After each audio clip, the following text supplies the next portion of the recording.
Welcome to a new episode of Psicoactivo.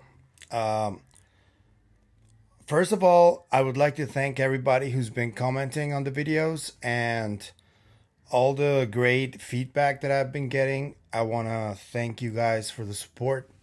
If you like what you see, if you like the content that I create, please, I encourage you to like, comment, subscribe, maybe even share if you can, so more people can get to this content. Uh, what I wanted to talk about today, yesterday actually, I was at a home mopping out the place so we can create like a new space for a podcast studio.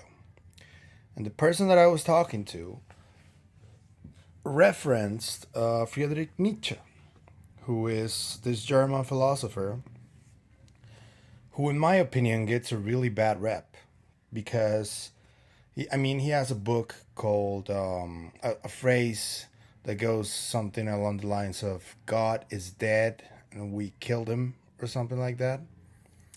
He also spoke about the superhuman, this concept of the Ubermensch, which at first, when I read it, I misunderstood it completely because I thought he was talking about from a context of the materialistic philosophical side of it. And uh, among the studies that I've done over these couple of years, I've gotten to read a little bit more about Dr. Jeffrey Kripal, who was part of the Soul Foundation and gave a talk there. And he has a book called the Superhumanities, which goes into a fantastical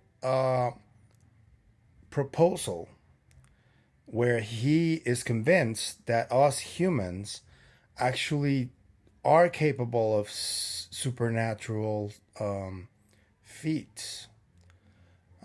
This intrigued me the first time I heard about it, and I thought it would be an interesting talk for my channel because of the nature of the work that I'm doing with Dr. Greenberg. I think that what Dr. Greenberg was doing was essentially making a guide for people to become superhuman. Only he didn't know Dr. Jeffrey Kripal back when before he disappeared. And I linked the two of them because I am trying to interview Dr. Kripal. I hope he gets to watch this video so we can talk about this. I hope he doesn't know about Dr. Greenberg so I can introduce his work to him and maybe even try to link many of the fascinating concepts that he has on his book and many of his conversations too. Um, I would like to play the first clip. This is from the Essentia Foundation interview from a month ago. The host asks Dr. Kripal about Friedrich Nietzsche. And I wanted to talk about this specifically because the person I was speaking to yesterday, she told me, she was like, when I first read Nietzsche, it was really strange because a lot of people around me wanted to, uh, they said that he had like no real sensibility uh, towards topics and he was very nihilistic, you know? And that was the impression I had when I first read it. I was like 14 or 15. And I read this concept of the superhuman and I was like, yeah, of course, you have to be straight edge, you have to not drink, you have to treat all living beings well, you have to be kind to your parents, respect your elders, you know, the usual kind of logical behavior a human should get in this materialistic philosophy. But I never imagined that this concept was actually something that Friedrich Nietzsche was way deeper about. He actually seems to have believed in his writings, you can tell if you read between the lines, that he, at the very end of his life and his writings, you could see that he was actually talking about supernatural abilities that humans do have, and how religion got in the way of that. And I find that really interesting because this is exactly what I've been talking about. I think that all the shamanistic traditions from the past, they were, in a sense, guides to become superhumans or better humans and humans with abilities. And religion came in to these cultures and essentially wiped them out from existence, especially their traditions. So we are, right now, the world is divided into the most powerful religions are Abrahamic religions. It's Islam, it's Christianity, it's Judaism, and all the derivative, all the other religions that derive from those. Catholicism is also one of them, and all of these religions, they from the moment they started, they tried and succeeded on imposing their doctrine. They all made their own interpretation of the old texts, and they all have this essential way of life of how to be a better human too, right? But they were all grounded within the confines of the materialistic world. According to Jeffrey Kripal, that's not the case. He believes, and that's what he writes about, that the real essence of these teachings and what Friedrich Nietzsche was talking about was that we naturally, eventually as a civilization, develop these abilities. And he actually, okay, I'm going to play you this next clip of the Essentia Foundation asking Dr. Kripal about Friedrich Nietzsche. Here it goes. Yeah, and nice that you mentioned Nietzsche, of course, and I think good to zoom in a bit on him because, of course, we know Nietzsche for his notion of the Übermensch, the superhuman. And I was just wondering, you say a lot about interesting things about this in your book. How is his notion read in the humanities, in the mainstream humanities, the notion of the Übermensch, and how should we read it? Well, first of all, it's not read. It isn't even read. No, the argument is, oh, that's just this tangential crazy idea he had towards the end of his life. It only appears a couple times in his published books. Let's just ignore it, or the eternal recurrence of the same. Oh, that's just a metaphor. It's about taking responsibility for one's life and one's choices. No, those were conclusions he came to because of a mystical experience he had in August of 1881. We know when he had it. We know where he had it. He had it at Sils Maria, up in the Alps, and his notion of the superhuman, of the Übermensch, he claimed to have seen the superhumans, the coming superhumans. It wasn't just an abstract idea he had. And he linked it to Darwinian evolution because Darwin had recently, written in 1859 Origin of Species. So, and Nietzsche wasn't a Darwinian, by the way. He thought Darwin and randomness was fairly paltry and puny, as he liked to say, kleine. So his notion of the Superman was this ecstatic vision he had of the future of the species, and it was central to what Nietzsche was about. How it was received, unfortunately what happened is he fell into essentially a coma or a state of brain cancer or madness in about 1889, January of 1889. And his sister, whom he profoundly disagreed with, by the way, took his ideas and sold them sold them metaphorically to people like Mussolini and Hitler and the people who would, kind of take over fascist Europe.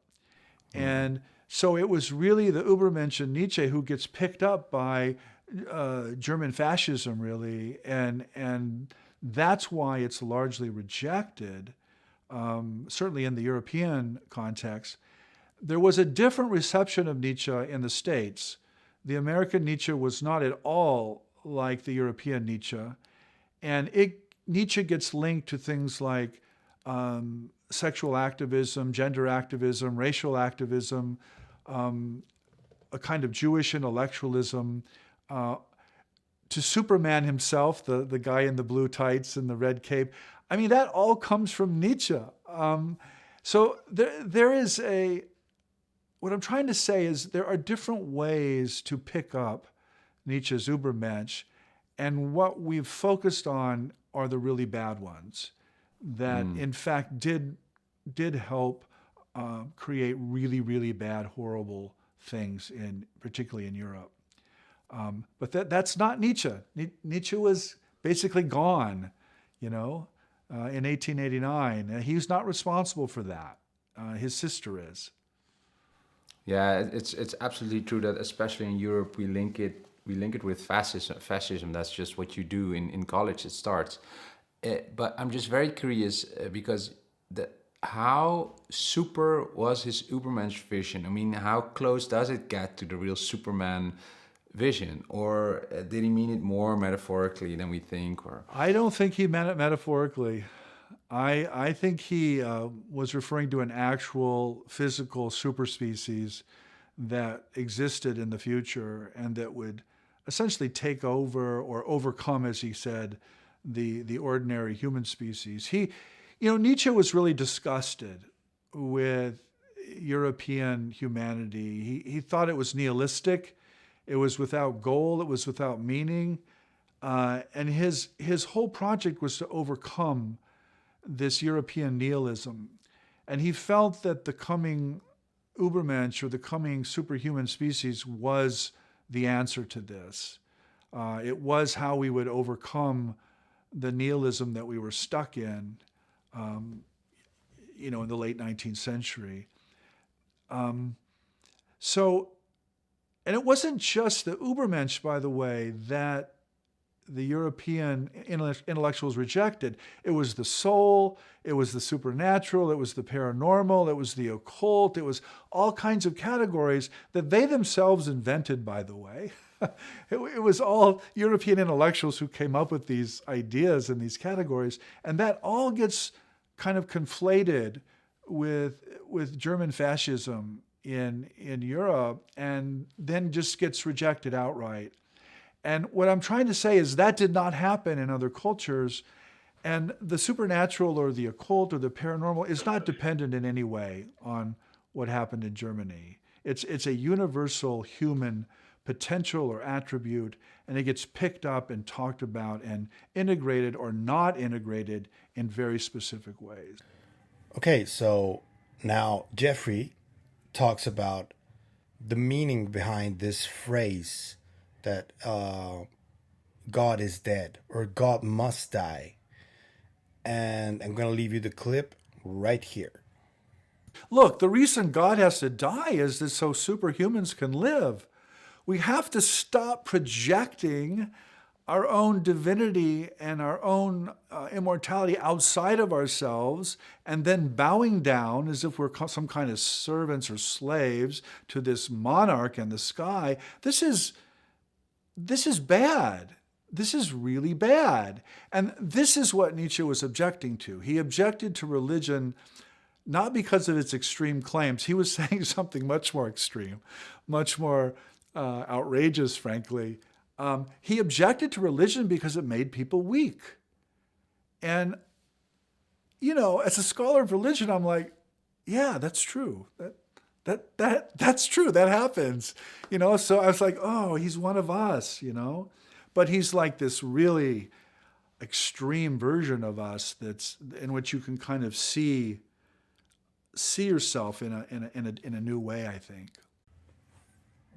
Okay, so now Kripal on this same program talks about the way that he believes people can reach this superhuman capacity. And this is where I find it very interesting, and where I correlate this to the shamanistic traditions. In today's context, the modern world, if you may, I think that this superhuman can be like a combination of what essentially Dr. Huberman from Huberman Labs is trying to put out to the world, which is the best way to maintain a youth and a mental health through mindfulness and great exercise and a good diet. You know, I think that what he's missing is this mental toughness and mental power aspect of it.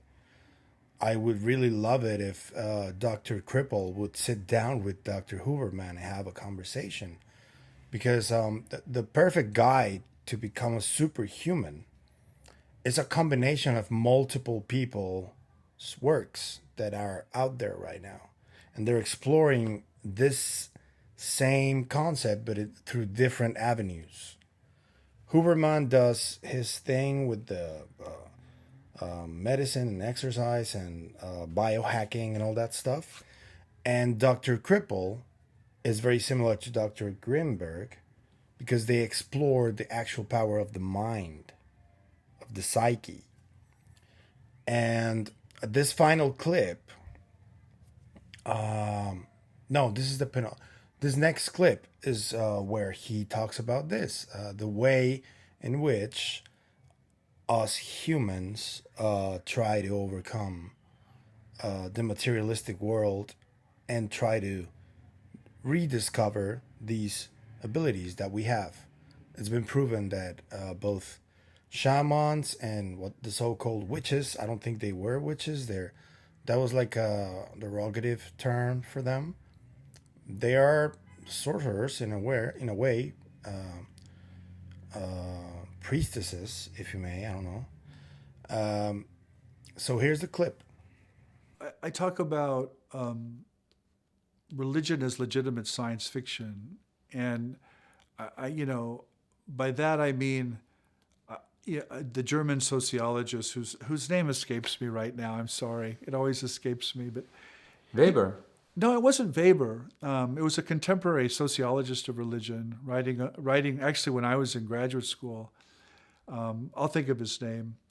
We can edit this, but his basic argument was: look, religion is about superhuman powers, and it's about accessing those superhuman powers through ascetic practices, through extreme ascetic practices that do things to the body and the mind and actualize these potentials. And then these prodigies that we call saints or mystics then become the core or the carriers of the tradition. And the whole tradition is about obtaining superhuman states of mind and body. And then, of course, as things go on, and in the modern world, we project that superhuman status further and further away from ourselves into some kind of external deity. But that's precisely, again, what I think the humanities are trying to criticize and are trying to become aware of. So I don't think personally we can be humanists without taking seriously that human beings have always had access to these superhuman states and have always tried to access them. I think that's part of our humanity.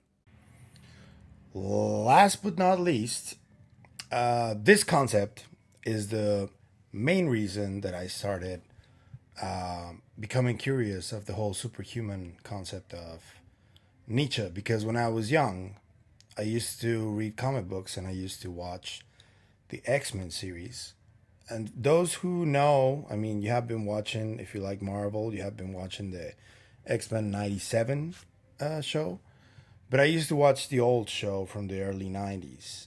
And in there's this concept of superhumans too, because the X-Men are mutants with different abilities.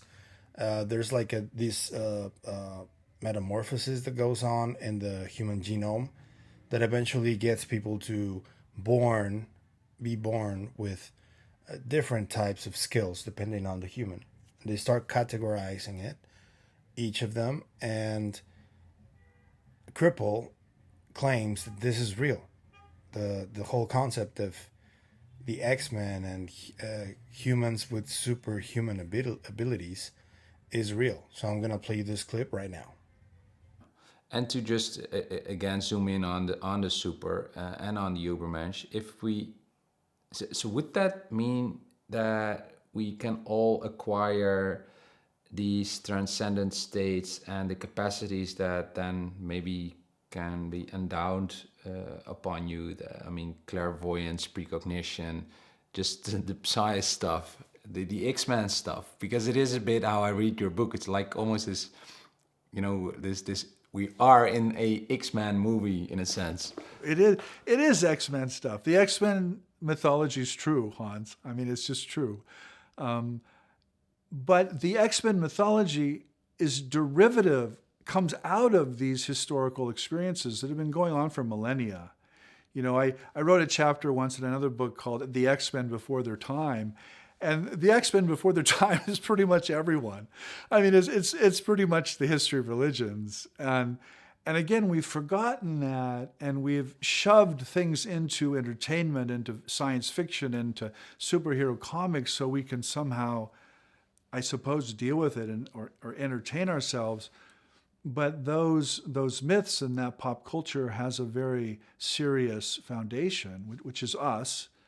And our ancestors, and Nietzsche would add, and our descendants, because for Nietzsche, and I think for a lot of the experiencers I work with, influence doesn't just come from the past into the present; it also comes from the future into the present. Time is a block, and it's all happening all at once, essentially, and I think this is one of the keys to the Superhumanities, is that you definitely have a historical consciousness. You think about how things are shaped historically in the past, but you also have a future consciousness. You're willing to entertain influences that might in fact be from the other direction, from the future. So there you have it. What do you think about what Dr. Kripal says? I think it's fascinating to hear him speak about this. I will leave a link to his book and the interview on the comments, on the description. I'm sorry, but I want you to think about this because this is one of the main reasons I started doing this, because I believe that we do have the capacity to create our environment based on what we can imagine. And it's not just magic just like that. I don't think it is. I think it has more to do with try to rearrange everything around you, including your traditions, your customs, your habits. And if you have a certain balance between everything, that's when things start manifesting. This also includes the way you think about stuff. Because if you maintain yourself at a certain frequency, if you stay afraid all the time, or angry all the time, or snappy all the time, that's a frequency you're going to keep going with.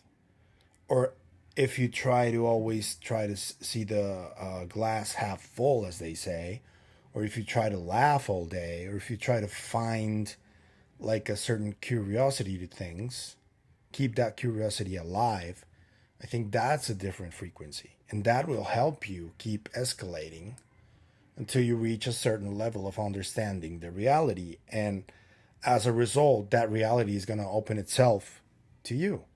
We see it every day. We see it with the biggest creative minds of our time, or on past generations.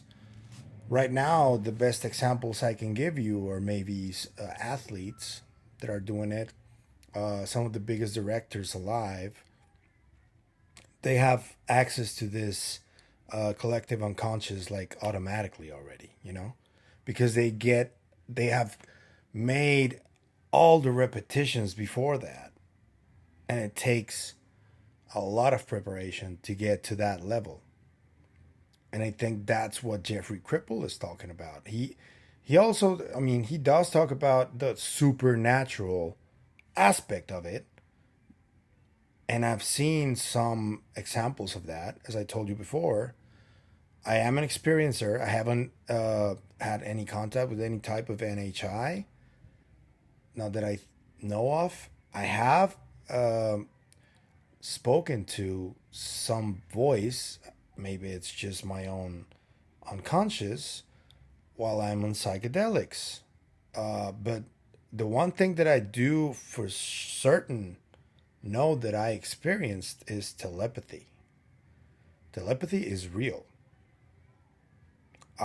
For many years, I thought I was crazy, and I reached out to the two people who I experienced telepathy with, and they said, yeah, that happened. That's real. Then I spoke to another friend who was part of the same circle of friends, and he was like, yeah, that used to happen to me all the time when I was high on psychedelic. You name it. It happens with everyone, every psychedelic. So it is real.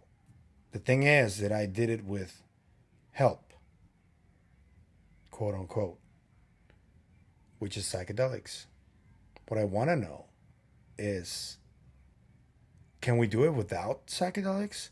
What's the way to do it without psychedelics? Do we need to keep meditating and doing exercise and eating well and respecting all life forms and being empathetic and loving and laughing? I think so. I think that's the way we do it, but we have to be consistent, and that's the most difficult part.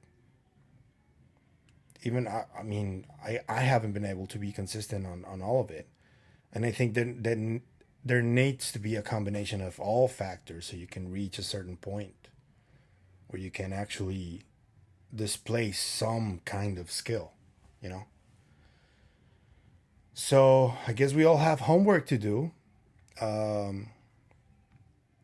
Which ways do you think are the best and most advisable to reach that superhuman level? Do you think this is true at all? Do you agree with Dr. Kripal? Do you disagree? Please let me know in the comments. I want to know everything you want to talk about on this topic.